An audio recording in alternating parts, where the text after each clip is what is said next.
A long time ago, when the world was newer and fresher and brighter, I knew goodness and nobility and strength in his arms. The blue of the sky was met in his eyes, and all the loveliness of the sunset in summer was in his face. When he was away from me, my spirit felt like a cold stone dropped into a dark and bottomless well. I knew that he would kill me one day, not with a gun or a knife, but kill my soul, my being, with my very love for him as the weapon of choice. And somehow, as it occurred, it seemed to me such a sweet death. From out of my most pleasant dreamings, I desire you. Beneath the slowly turning stars, I await you. After all my lonely emptiness, I find you. The office closed early that snowy Friday night, the last one out the door. Hopeful of an uneventful drive home, dreaming of lounging, blanket wrapped, with hot chocolate and Jane Austen, I walked to my car. My boots crunched in the parking lot. As I walked in the snowy red parka and gloves and knit hat, then, reaching down, I stopped, realization hitting me in mid-stride.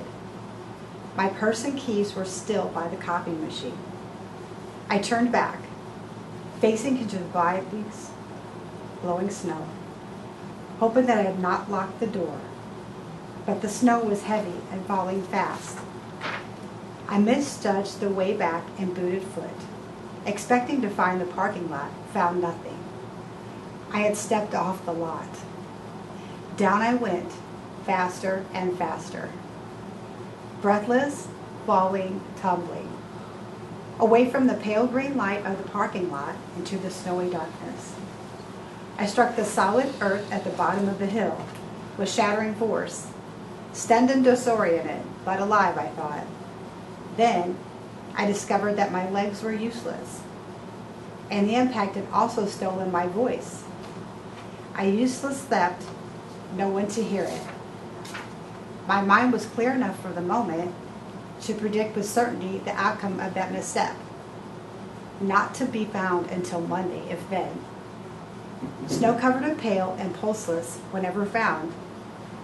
As the cold and darkness worked their dread magic, my car would be found, but all my tracks would be erased. I wondered how Steve would react to my absence. Who might he then pursue? Better for me not to ever know. Slowly, weakened by the cold and the fall, my thoughts growing dimmer, I dozed and before long drift left gently away into the dark embrace of the eternal slumber. A frozen but lovely corpse. A small item in the back section of the newspaper. And then Agnes will be gone for good. I had to do it. It was necessary, inevitable, unavoidable. He attracted me that night, then took me softly to his bed and released my passions. His power over me was so strong, no escape, no refuge. His eyes could penetrate my soul.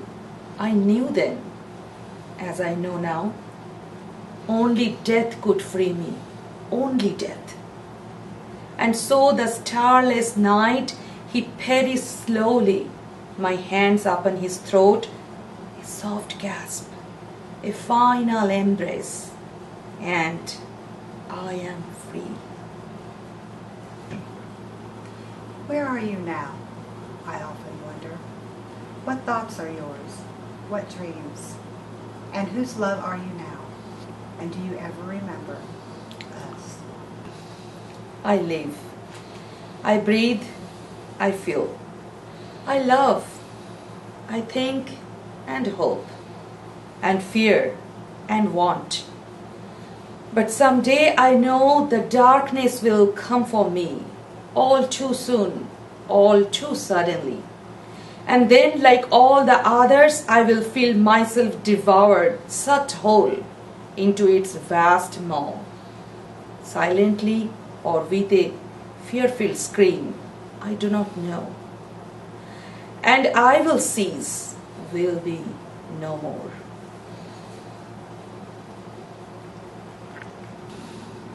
The city pulls you and tosses you and pushes you down, down and down. Your spirit seeks to rise, but the building sees you, strangling you in stony silence. Your soul, buried beneath their pavement, struggles, sinks, vanishes. The silence wins all.